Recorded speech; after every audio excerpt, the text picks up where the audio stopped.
ನಮಸ್ಕಾರ ಸ್ನೇಹಿತರೆ. Real ಎಸ್ಟೇಟ್ನಲ್ಲಿ invest ಮಾಡಿ ಜೀವನದಲ್ಲಿ ಆರ್ಥಿಕ ಸ್ವತಂತ್ರ ಪಡಿಬೇಕು ಎಂಬ ಕನಸು ಬಹಳ ಜನರದ್ದು. ಆದರೆ ಅದೇ ಸಮಯದಲ್ಲಿ ಮೊದಲ ಬಾರಿಗೆ ಇನ್ವೆಸ್ಟ್ ಮಾಡುವ ಅನೇಕ ಜನರು ಕೆಲವು ಸಾಮಾನ್ಯ ತಪ್ಪುಗಳನ್ನು ಮಾಡ್ತಾರೆ. ಆ ತಪ್ಪುಗಳು ಲಕ್ಷಾಂತರ ರೂಪಾಯಿಗಳ ನಷ್ಟಕ್ಕೆ ಕಾರಣ ಆಗಬಹುದು. ಇವತ್ತು ನಾನು ಮೊದಲ ಬಾರಿಗೆ ರಿಯಲ್ ಎಸ್ಟೇಟ್ನಲ್ಲಿ ಹೂಡಿಕೆ ಮಾಡುವವರು ಹೆಚ್ಚಾಗಿ ಮಾಡುವ 10 ದೊಡ್ಡ ತಪ್ಪುಗಳನ್ನು ವಿವರವಾಗಿ ತಿಳಿಸ್ತೀನಿ. ಈ ವಿಡಿಯೋವನ್ನು ಕೊನೆಯವರೆಗೂ ನೋಡಿದ್ರೆ ನೀವು ಮಾಡುವ ಒಂದು ತಪ್ಪು ಕೂಡ ನಿಮ್ಮ ಭವಿಷ್ಯವನ್ನು ಹಾಳು ಮಾಡದಂತೆ ತಡೆಯಬಹುದು.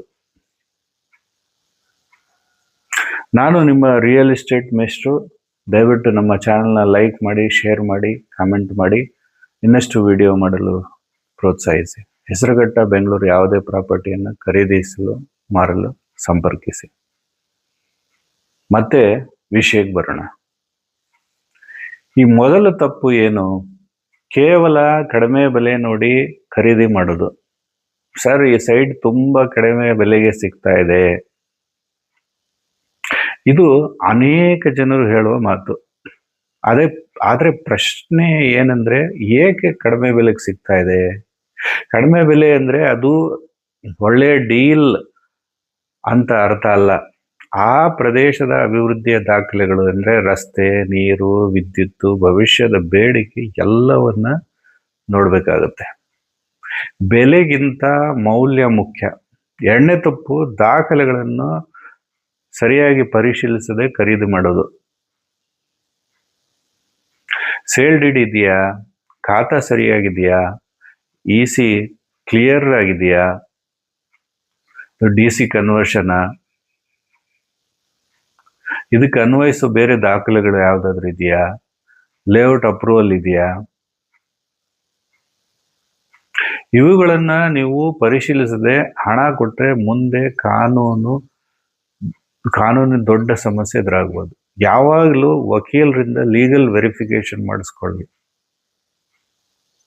ಮೂರನೇ ತಪ್ಪು, ಲೊಕೇಶನ್ ಬಗ್ಗೆ ಸರಿಯಾಗಿ ಸ್ಟಡಿ ಮಾಡದೆ ಖರೀದಿಸೋದು. ಇಂದಿನ ಬೆಲೆಯನ್ನು ಮಾತ್ರ ನೋಡೋದು.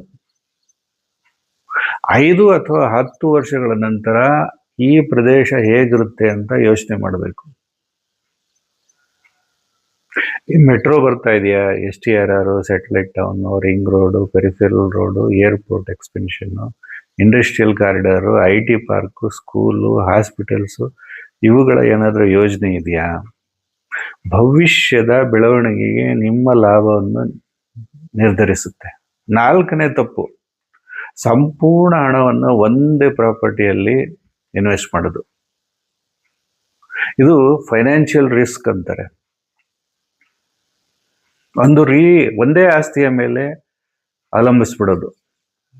ಸಾಧ್ಯವಾದ್ರೆ ವಿವಿಧ ಸ್ಥಳದಲ್ಲಿ ಅಥವಾ ವಿವಿಧ ರೀತಿಯ ಆಸ್ತಿಗಳಲ್ಲಿ ಹೂಡಿಕೆ ಮಾಡಿದ್ರೆ ಒಳ್ಳೆಯದು. ಡೈವರ್ಸಿಫಿಕೇಶನ್ ಯಾವಾಗಲೂ ಸುರಕ್ಷತೆಯನ್ನು ನೀಡುತ್ತೆ. 5ನೇ ತಪ್ಪು, ಭಾವನೆಗಳಿಂದ ನಿರ್ಧಾರ ತೆಗೆದುಕೊಳ್ಳೋದು.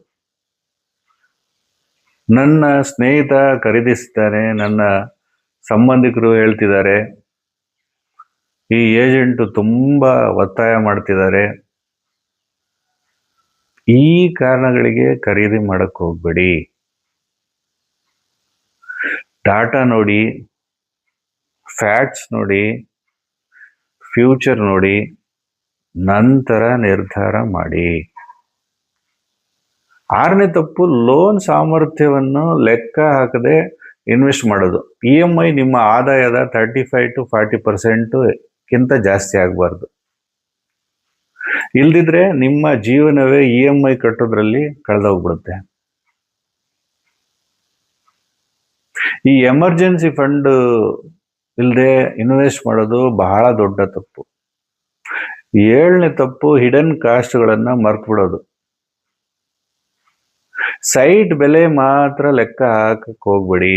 ಅದ್ರ ಜೊತೆಗೆ ಸ್ಟಾಂಪ್ ಡ್ಯೂಟಿ ಇರುತ್ತೆ, ರಿಜಿಸ್ಟ್ರೇಷನ್ ಚಾರ್ಜಸ್ ಇರುತ್ತೆ, ಲೀಗಲ್ ಚಾರ್ಜಸ್ ಇರುತ್ತೆ, ಬ್ರೋಕರೇಜ್ ಇರುತ್ತೆ, ಮೇಂಟೆನೆನ್ಸ್ ಇರುತ್ತೆ, ಡೆವಲಪ್ಮೆಂಟ್ ಚಾರ್ಜಸ್ ಇರುತ್ತೆ, ಪ್ರಾಪರ್ಟಿ ಟ್ಯಾಕ್ಸು, ಇವೆಲ್ಲ ಸೇರಿ ನಿಮ್ಮ ಒಟ್ಟು ವೆಚ್ಚ ಹೆಚ್ಚಾಗುತ್ತೆ. 8ನೇ ತಪ್ಪು, ಎಕ್ಸಿಟ್ ಸ್ಟ್ರಾಟಜಿ ಇಲ್ಲದೆ ಇನ್ವೆಸ್ಟ್ ಮಾಡಕ್ ಹೋಗ್ಬೇಡಿ. ಯಾವಾಗ ಮಾರಬೇಕು, ಯಾರಿಗೆ ಮಾರಬೇಕು,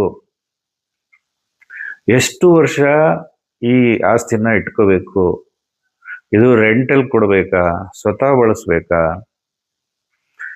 ಈ ಪ್ರಶ್ನೆಗಳಿಗೆ ಉತ್ತರ ಇಲ್ಲದೆ ಇನ್ವೆಸ್ಟ್ ಮಾಡೋದು ತಪ್ಪು. ಪ್ರತಿ ಇನ್ವೆಸ್ಟ್ಮೆಂಟ್ ಸ್ಪಷ್ಟವಾದ ಎಕ್ಸಿಟ್ ಪ್ಲಾನ್ ಇರಬೇಕು.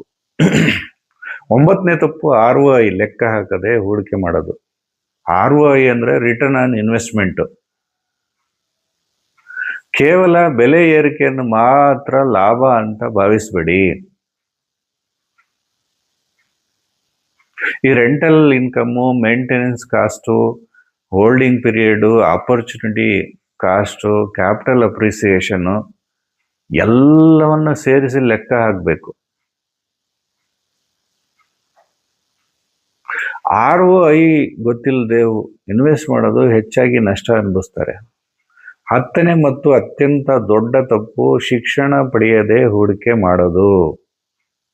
ಇಂದಿನ ಜಗತ್ತಿನಲ್ಲಿ ಮಾಹಿತಿ ಉಚಿತವಾಗಿ ಸಿಗುತ್ತೆ, ಆದರೂ ಹಲವಾರು ಜನ ಅಧ್ಯಯನ ಮಾಡದೆ ಲಕ್ಷಾಂತರ ರೂಪಾಯಿಗಳನ್ನ ಇನ್ವೆಸ್ಟ್ ಮಾಡ್ತಾರೆ. ಇದು ಅತ್ಯಂತ ಅಪಾಯಕಾರಿ.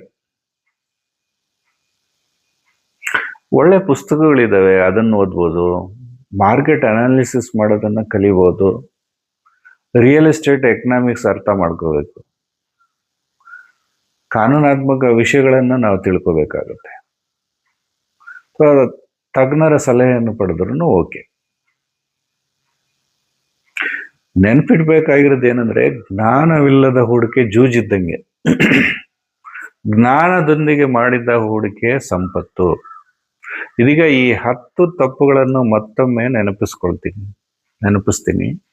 1, ಕಡಿಮೆ ಬೆಲೆ ನೋಡಿ ಖರೀದಿಸಬೇಡಿ. 2, ದಾಖಲೆಯನ್ನ ಪರಿಶೀಲಿಸದಿರುವುದು. 3, ಲೊಕೇಶನ್ ಅಧ್ಯಯನ ಮಾಡದಿರುವುದು. 4, ಎಲ್ಲ ಹಣವನ್ನು ಒಂದೇ ಆಸ್ತಿಯಲ್ಲಿ ಇನ್ವೆಸ್ಟ್ ಮಾಡೋದು.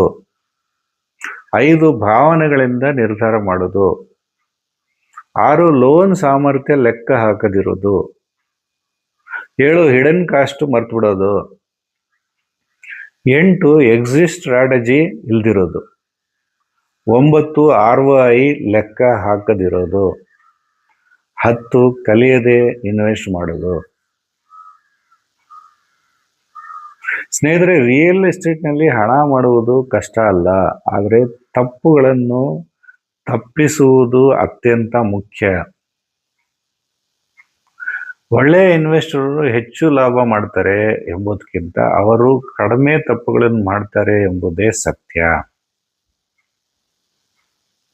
ಈ ವಿಡಿಯೋ ನಿಮಗೆ ಉಪಯುಕ್ತವಾಗಿದ್ದರೆ ತಪ್ಪದೇ ಲೈಕ್ ಮಾಡಿ, ನಿಮ್ಮ ಸ್ನೇಹಿತರು ಮತ್ತು ಕುಟುಂಬದವರೊಂದಿಗೆ ಶೇರ್ ಮಾಡಿ. ಇಂತಹ ವೈಜ್ಞಾನಿಕ, ಪ್ರಾಯೋಗಿಕ ಮತ್ತು ನಂಬಿಕಸ್ಥ ರಿಯಲ್ ಎಸ್ಟೇಟ್ ಮಾಹಿತಿಗಾಗಿ ನಮ್ಮ ಯೂಟ್ಯೂಬ್ ಚಾನಲನ್ನು ಸಬ್ಸ್ಕ್ರೈಬ್ ಮಾಡಿ ಮತ್ತು ಬೆಲ್ ಐಕಾನನ್ನು ಒತ್ತಿ. ಕಾಮೆಂಟ್ನಲ್ಲಿ ದಯವಿಟ್ಟು ತಿಳಿಸಿ, ಈ 10 ತಪ್ಪುಗಳಲ್ಲಿ ಯಾವ ತಪ್ಪು ಹೆಚ್ಚು ಜನ ಮಾಡ್ತಾರೆ ಅಂತ ನೀವು ಭಾವಿಸ್ತೀರಾ.